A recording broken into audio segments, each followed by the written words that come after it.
What's up everybody, it's KelseeBrianaJai here with a tutorial using the new Anastasia Modern Renaissance palette. This palette is brand spanking new on the market and I picked this up at my local Sephora. I did want to go ahead and incorporate this into my channel because this is a permanent eyeshadow palette. So this does come housed in a crushed velvet exterior, which a lot of people are either going to be love or hate. There's not going to be really any in between here.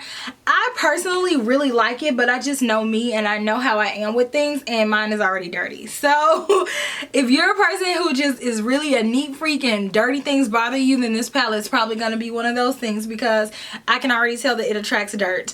But this palette is really pretty. When you open it up, it does come with a nice size mirror. It comes with an additional 4 colors. She typically has about 10 colors in her eyeshadow palette, but she wanted to go ahead and extend it. The price did increase more so than the average palette that she releases. This palette is $42 and I did get mine from Sephora. However, I have seen this on various other retailer sites. I believe they sell this at Macy's, Ulta, pretty much anywhere where they sell Anastasia palette. It has a lot of warm toned eyeshadows, which when I first was looking at it, I'm like, this looks very fallish, but then the more and more I look at it, it kind of reminds me of like an Arabian summer. She could have literally named this palette Arabian Night and nobody would have blinked an eye, because it's such warm berry tones that it just always reminds me of that atmosphere. So I really think that the palette is gorgeous to look at. The colors flow very well in here. You can use this in whatever season because it's pretty versatile. I did have a little bit of a problem blending out some of the colors. A lot of them I had to go over it a few times, but as long as you have a little bit of patience to blend out and just like really reapply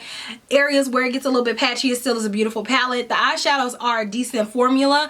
I feel like that you'll be able to get a lot of different looks using this palette. So if you're into these colors, if you're a fan of Anastasia Beverly Hills, this palette to me feels like the rest of her eyeshadows that I have felt and swatched inside of Sephora. I don't own a lot of Anastasia eyeshadows, but from the ones that I do own and the ones that I've played with in the store, this is about on par with her eyeshadow formula. So I like these eyeshadows. I like the look that I was able to create. I want to continue to play with this palette to give you guys different looks. So if you're interested in that, please let me know down in the bottom bar, because I am willing to do them for you if you guys want to see them.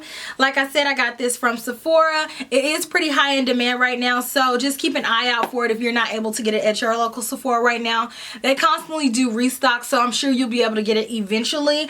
But if you're interested in this eyeshadow tutorial, make sure that you stay tuned, because I walk you through step by step into every single detail that I do, and I'll even show you like the times where I have a little bit of a rougher time blending, just because I want to be 100% authentic with you guys. So I hope that you guys enjoyed this video. Don't forget to subscribe if you have not already, and I'll talk to you guys later. Okay, I thought I was getting filmed, but apparently my camera played me. But all I was saying is I'm using a paint pot to prime my eyes. This is going to be a base for our eyeshadows. This one is soft ochre. You can use whatever color or whatever eyeshadow base you normally use, but you just want to make sure you have something down for your eyeshadow to adhere to. Okay, so now I'm going in with this one eyeshadow right here. It is a matte color, and I'm going to set my entire eyeball with that color and the brush that came in here, the fluffy side. This one is called Tempera. So I'm just going to dab my brush in here and then tap off all that extra eyeshadow particle.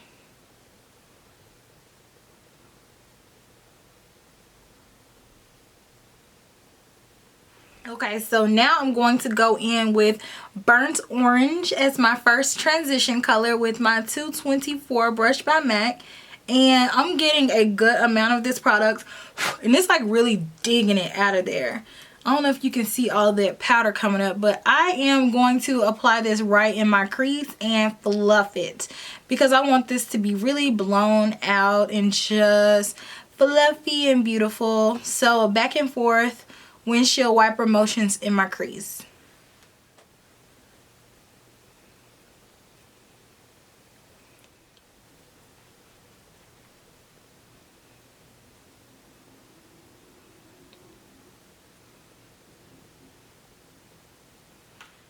You may have to go over this a few times because I see a little bit of the color payoff, you know, getting blended into oblivion. So if you have to go over it a few times, that's okay, just to build up the color intensity. For my second transition color, I'm going to go in with Real Gar, which is a more muted orange color.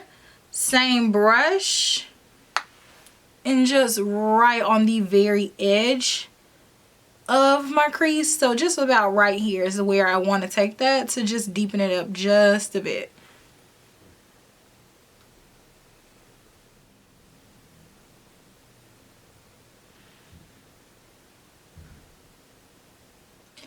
Alright, so this is about what I want it to look like right now. So now going in with a smaller blending brush. This one is a 221 brush. This brush is more tapered, so you can apply the products in a more specified area. I'm going to take Love Letter. I don't know what this is going to look like, but I'm trying it out. Oh my god, this is pigmented. Apply this right here. Okay. Right here. And then keep working the other brush as well.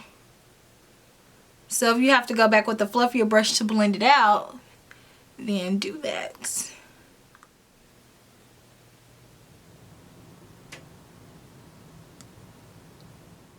So I am going on the flat side of this brush and just really applying this product down on the lid. Now, you don't want to really, you want to blend it with the colors that we applied first, but you don't want to infuse it in there because it'll start looking muddy. So be careful about where you're placing this like pinkish, purplish, like bruisey looking color, because you don't want to end up looking like somebody punched you. So I'm just gently placing this down. If you experience a little bit of fallout, it's okay. Just take like a powder brush and just wipe it away. Or if you wait to do your foundation and concealer and all this stuff like that, you can just wipe it off with a makeup wipe. No big deal. Back on a little bit more of Love Letter in areas where I feel like it looks a little patchy. And then we'll move on in just a second. So next, I'm going to go in with the shimmery highlight shade. This one is called Primavera. And I have a 242 flat shader brush. This is going to allow me to pack on this color. So right here on the inner tear duct is where I want to apply this color. And I'm going to continue to use this brush for the rest of my lid space. We have to go back over this step a few times after we're done packing on the rest of the lid shades, then we'll just have to do that. But I want to see it right now. So now I'm going in with Venetian Red, which is not really red, but it's almost like a plum color with the same brush. And I'm going to pat this all over the lid. Very carefully, might I add, because you do not want this to fall on your face. So the least amount of products that you can get to fall out, then that's what you want to focus on doing. So just lightly pat it on to get a really intense color payoff.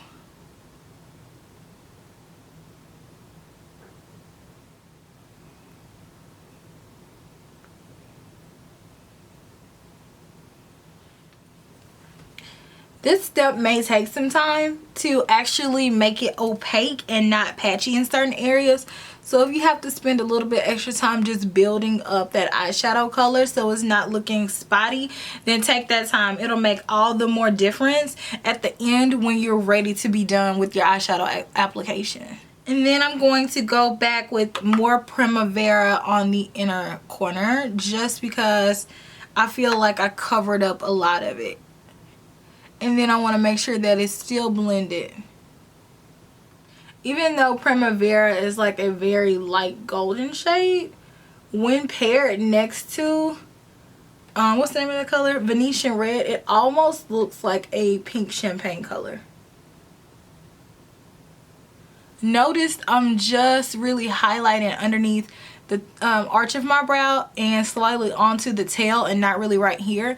You want to slightly avoid this area to keep it looking more lifted, because the point of a highlight is to lift the brow bone to give a more youthful appearance. So if you put it here, it gives a very masculine effect. So you want to avoid that area. You can lightly fade it so it's not just like highlight and nothing, but you don't want to just like straight all the way across highlight. So now moving on to the bottom, I'm taking the same brush and the same eyeshadow and just tracing the shape of my eye just to have a very highlighted inner rim.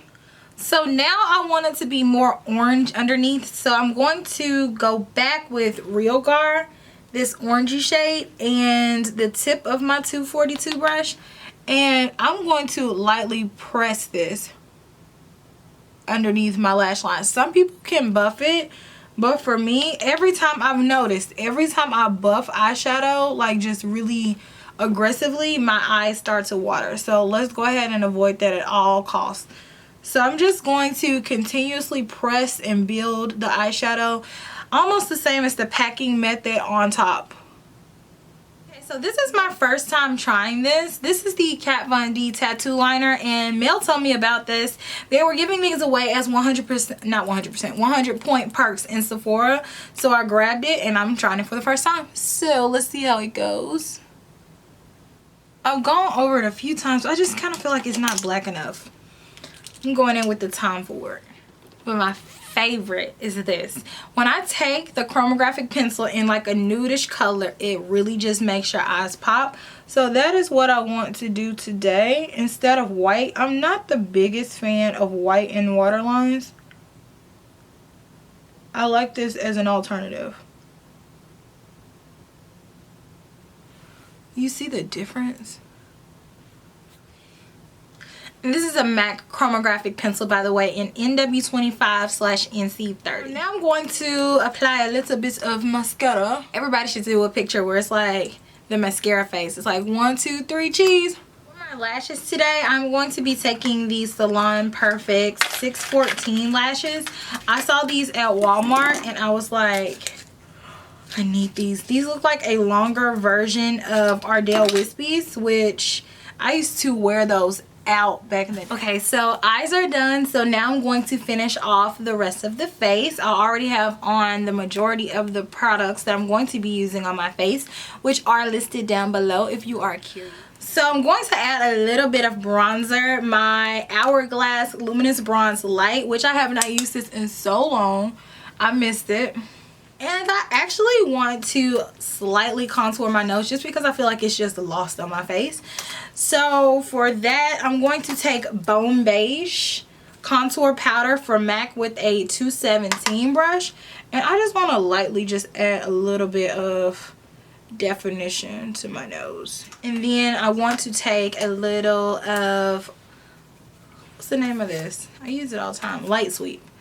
And add that right down the center. The whole center. Because this is an Anastasia video, I am going to use my glow kit. This one is That Glow.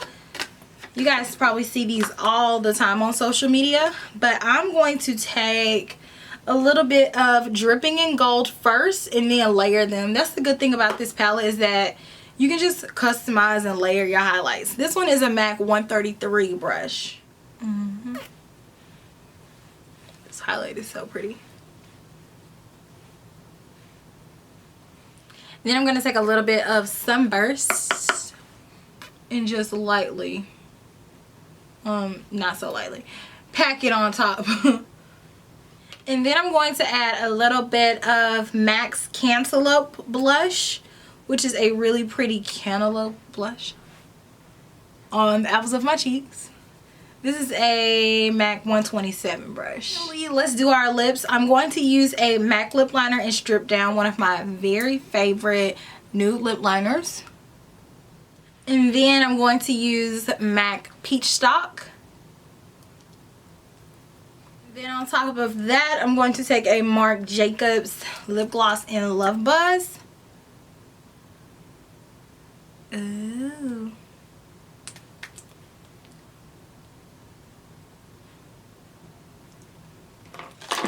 I wanted it to be a little bit more golden than that. So I'm going to go into Sunburst and Dripping in Gold mixed and just lightly tap that on top.